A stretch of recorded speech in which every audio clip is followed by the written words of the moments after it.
semua. Puji dan syukur kita panjatkan kepada Tuhan Yang Maha Esa, karena atas berkat-Nya kita telah diberikan kesehatan dan damai sejahtera bagi kita semua. Mata kuliah media pembelajaran yang diampu oleh Bapak Herman SPD MPD. Baik, di sini saya akan memperkenalkan diri saya. Perkenalkan, nama saya Maitriana Brumilala dengan NIM 1930 20 20 40 30, Prodi Pendidikan Pancasila dan Kewarganegaraan, Fakultas Keguruan dan Ilmu Pendidikan, Universitas Palangkaraya. Baik, di sini saya akan menjelaskan terkait dengan interaksi sosial dan lembaga sosial. Apa itu interaksi sosial? Interaksi sosial adalah hubungan timbal balik atau saling mempengaruhi individu dengan individu, individu dengan kelompok maupun antar kelompok. Nah, di sini saya mengambil contoh ketika kalian belajar dengan teman sebangku kalian, itu dinamakan individu dengan individu. Nah, selanjutnya contoh dari individu dengan kelompok. Contohnya ketika kalian belajar kelompok dengan teman-teman kelompok kalian, nah itu dinamakan individu dengan kelompok maupun antar kelompok. Nah, selanjutnya kita ke faktor-faktor interaksi sosial. Nah, faktor-faktor interaksi sosial ada 4. Yang pertama yaitu faktor imitasi. Nah, faktor imitasi adalah mencontoh orang lain. Yang kedua yaitu faktor sugesti. Nah, faktor sugesti ini mempengaruhi orang lain. Dan yang ketiga yaitu faktor identifikasi. Faktor identifikasi ini menjadi sama dengan orang lain. Dan yang terakhir yaitu faktor simpati. Nah, faktor simpati ini ikut melaksanakan apa yang dialami oleh orang lain atau merasakan. Nah, lalu kita ke syarat-syarat interaksi sosial.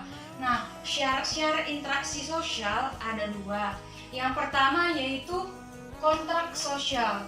Nah, kontrak sosial ini memiliki tujuan masing-masing dalam kehidupan masyarakat. Nah, selanjutnya yang kedua komunikasi. Nah, kita tahu apa itu arti dari komunikasi. Nah, komunikasi itu percakapan atau perbincangan antara satu dengan yang lainnya. Nah, di sini saya akan menjelaskan 4 elemen dari komunikasi. Nah, yang 5 elemen dari komunikasi. Yang pertama yaitu komunikator. Komunikator ini adalah yang menyampaikan pesan. Nah, itu dinamakan komunikator.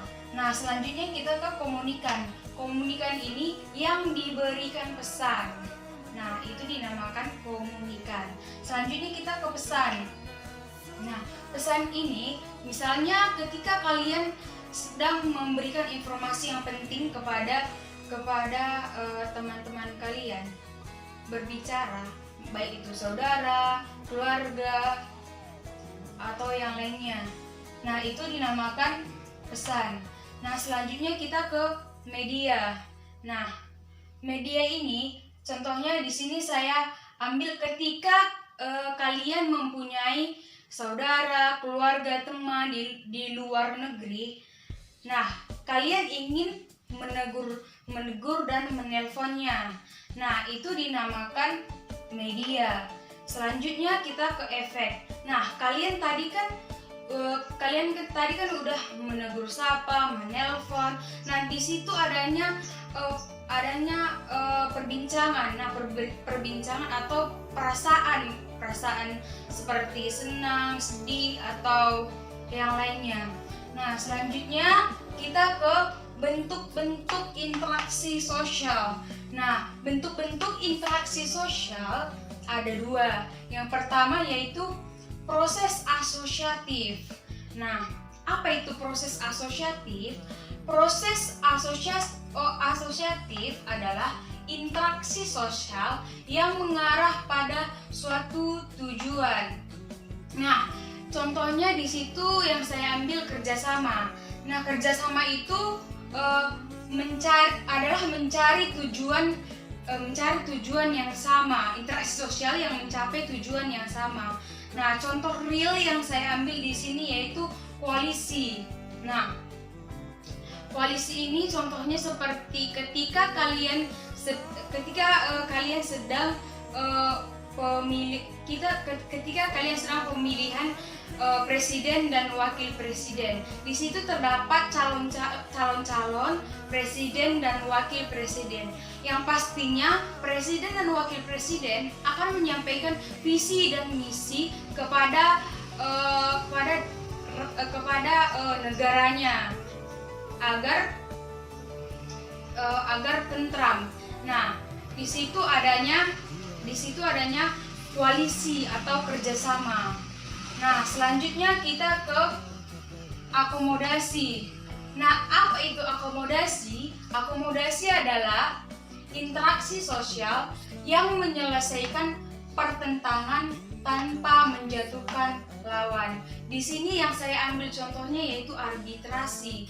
Nah, arbitrasi itu menggambar pada pihak ketiga atau netral.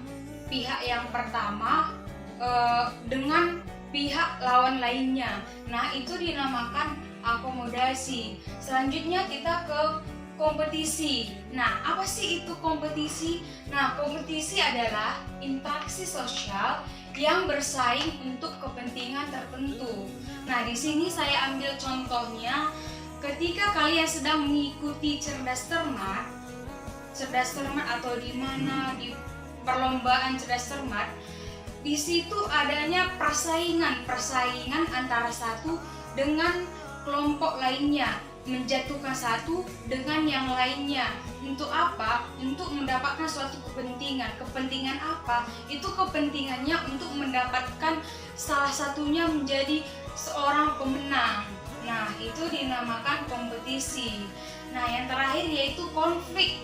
Nah, konflik ini adalah interaksi sosial yang memenuhi tujuan dengan mengancam.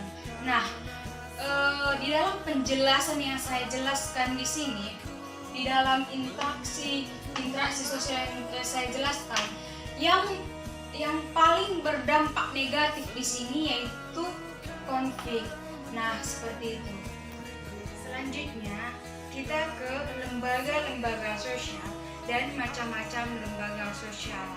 Nah, tadi kita sudah mempelajari dari apa itu interaksi sosial. Nah, pasti kita tahu apa arti dari interaksi sosial. Nah, sekarang kita masuk ke lembaga-lembaga sosial dan macam-macam lembaga sosial. Nah, di dalam lembaga sosial terbentuk karena adanya norma-norma yang meyakini kebenarannya di dalam masyarakat. Maksudnya di sini mampu menertibkan masyarakat. Nah, di dalam masyarakat ada 4 yang sangat penting, yaitu 1, 2, 3, 4. Nah, yang pertama yaitu cara usage. Nah, cara usage adalah norma yang sanksinya ringan. Nah, selanjutnya kita ke kebiasaan atau folkways. Jadi kebiasaan atau folkways ini artinya norma-norma yang perbuatannya berulang. Nah, selanjutnya kita ke tata kelakuan atau mores. Nah, tata kelakuan atau mores yaitu kebiasaan yang diterima sebagai norma pengatur. Nah, selanjutnya kita ke adat istiadat. Adat istiadat adalah tata kelakuan yang mengatur dan mengikat. Nah, selanjutnya kita ke macam-macam lembaga sosial. Nah, macam-macam lembaga sosial ada 4. Yang pertama itu keluarga. yang kedua agama, dan yang ketiga itu ekonomi, dan yang keempat itu pendidikan. Nah, langsung saja yang pertama yaitu kita bahas apa itu dari keluarga. Nah, kita sudah tahu apa arti dari keluarga. Keluarga adalah lembaga utama atau wadah utama dalam sebuah individu. Nah, di sini di dalam keluarga ada 3 fungsi dari keluarga. Yang pertama yaitu reproduksi. Nah, di dalam sebuah keluarga penting adanya reproduksi. Kenapa? Karena reproduksi yaitu untuk memberikan keturunan. Nah, memberikan keturunan. Nah, itu dinamakan reproduksi di dalam keluarga. Selanjutnya kita ke fungsi afeksi. Nah, fungsi afeksi di dalam sebuah keluarga yaitu adanya suatu perlindungan. Nah, maksudnya perlindungan melindungi satu sama lain di dalam sebuah kelompok. Melindungi di dalam satu kelompok ini melindungi satu sama lain. Misalnya di dalam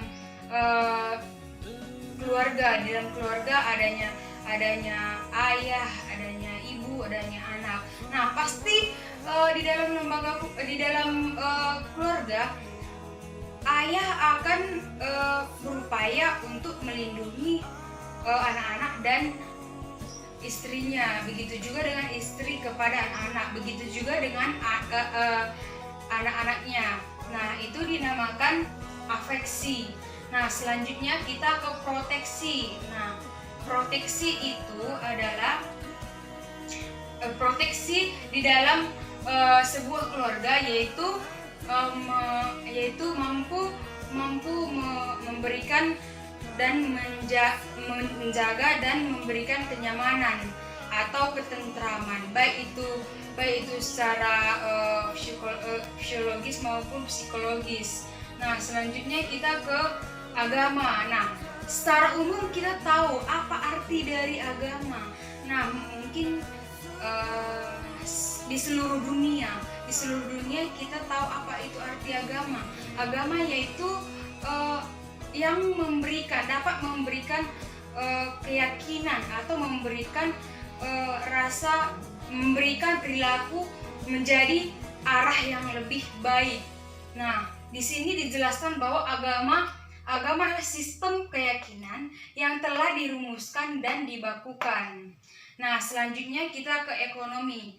Ekonomi yaitu di dalam sebuah ekonomi seperti ekonomi di dalam adanya jual beli, tukar menukar, adanya di dalam ekonomi pokoknya yaitu mengatur tentang tata hubungan antar manusia dalam pemenuhan kebutuhan. Seperti yang saya jelaskan tadi, adanya tukar beli dan sebagainya. Nah, selanjutnya kita ke pendidikan. Nah, ini yang paling penting. Nah, di dalam sebuah pendidikan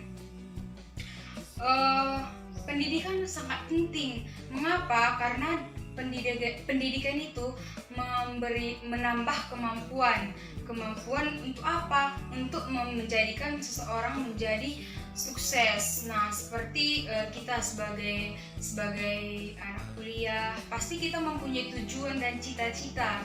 Begitu juga dengan kalian, seperti dulu-dulunya yang belum tahu membaca, sekarang sudah tahu membaca. Yang dulu-dulunya tidak tahu menghitung, sekarang sudah tahu menghitung. Nah, di situ adanya bertambahnya kemampuan seseorang.